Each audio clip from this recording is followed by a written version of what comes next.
His performance was just amazing. I got lost. I got goosebumps with his look, his walk, his expressions. I mean, it was just the best. As I said up top, I don't believe Keanu Reeves is a horrible actor. I think he's a really serviceable actor. Like particular roles, he just immersed himself in them. One of those roles, of course, was Neo in The Matrix. He just became Neo. In fact, I'm not saying that no other actor could have done it, but it's really difficult for me to imagine another actor playing Neo in The Matrix because Keanu Reeves just lost himself in that role. Folks, besides The Matrix, besides Neo, Keanu Reeves, he's John Wick. Keanu Reeves is the boogeyman in The Boogeyman Killer. Oh my goodness. I absolutely loved it. I mentioned already, it didn't have the best dialogue, but the way Keanu Reeves delivered the dialogue, his performance was just amazing. I got lost. I got goosebumps with his look, his walk, his expressions. I mean, it was just the best. I absolutely loved it. And here's the thing. Again, he wasn't on my radar. I wasn't expecting much from him. And when he came out and just did it, and the fact that he did all of that work in terms of the gun fu and the stunts and all of that stuff, he really leaned into all of those things. Really was impressive. I mean, he's an impressive guy in general, but man, it was just amazing. I absolutely loved him as John Wick because here's the thing about his performance. We had to believe three things about John Wick. Three main things that we had to believe about the character of John Wick. First, we had to believe that he was a bad mama jamma, as they say back in the day. Bad mama jamma, right? We had to believe that he was the boogeyman killer himself. We had to believe that he was a man of focus, a man of precision, discipline, capable of impossible tasks. We had to believe that. We also had to believe not only that he was a focused, sheer will, cold stone killer kind of guy, we also had to believe that he really wanted out of the life.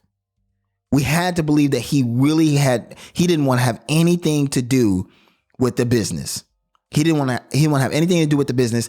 And the third thing that we had to believe is we had to believe that he loved his wife. We had to believe that he loved his wife. If you think about it, all three of those things about the John Wick character, title of the movie, if those three things did not come across, that he wasn't a killer, that he didn't actually love his wife, that he didn't actually want to be out of the business, like maybe he secretly wanted to get back in the business, if those things were not was not present with Keanu Reeves' performance, everything falls apart.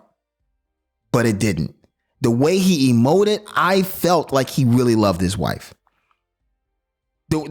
Just the different comments and the expressions he gave when people asked him, "Are you back?" I felt like he really didn't want to have anything to do with this business.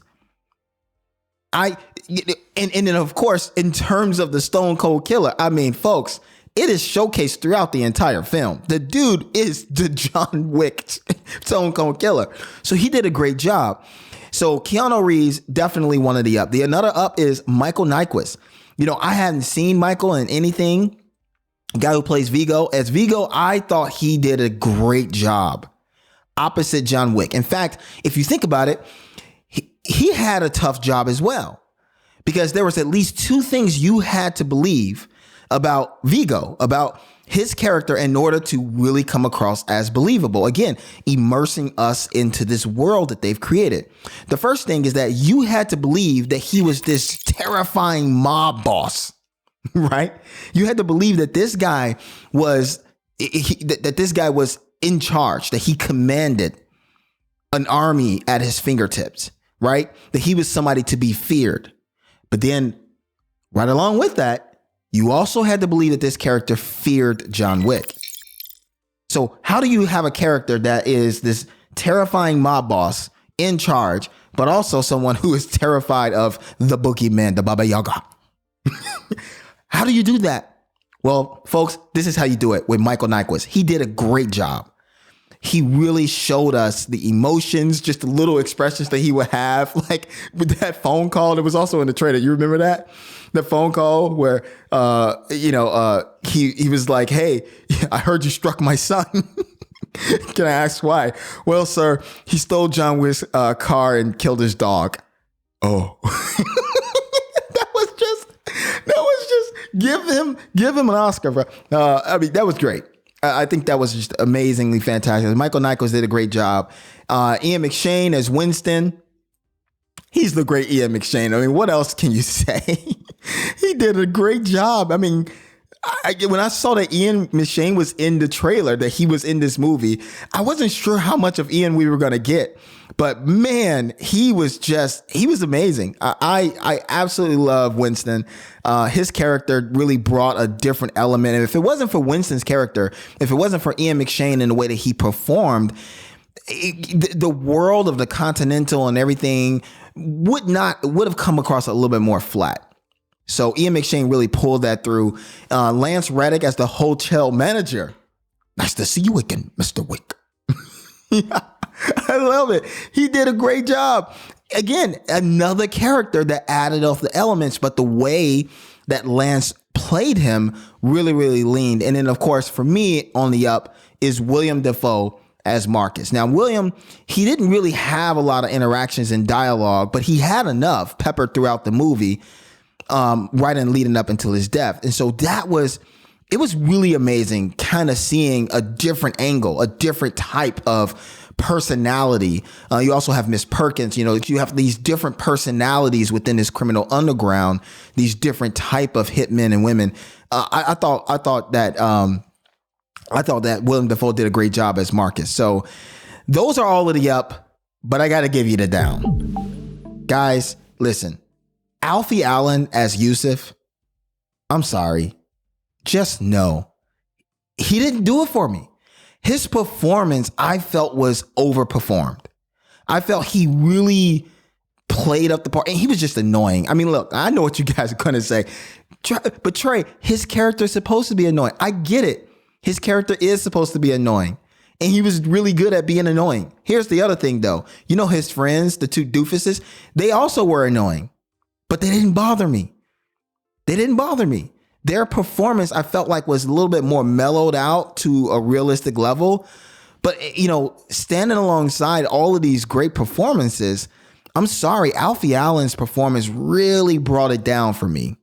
He just overacted, he overperformed, and it just wasn't, considering that he was the main target of the boogeyman killer, it just really pulled me out of the movie. Well, I wouldn't say it pulled me out of the movies, but his performance definitely reminded me that I wasn't quite in this world. So Alfie Allen definitely is the down, but the all around is this, guys. There was nothing noteworthy on an academic level, in terms of an Academy level performance. However, overall, the majority of the performance was really well done. It was well done enough to make me believe that these were characters that belong within this world, which is what you want your performers to do. So generally, yeah, it did a really good job. So let's go ahead and score this slice of the pie, the performances. It gets a 74%, scoring 12.6 out of 17 points, making their performances a good slice.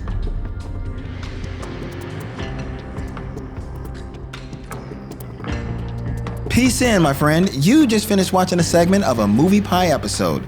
If you liked it, give me an up and click right here where you might enjoy another segment, or if it takes your fancy, click right here to enjoy a full episode while I enjoy a cup of coffee. Or is that tea? It's better anyway.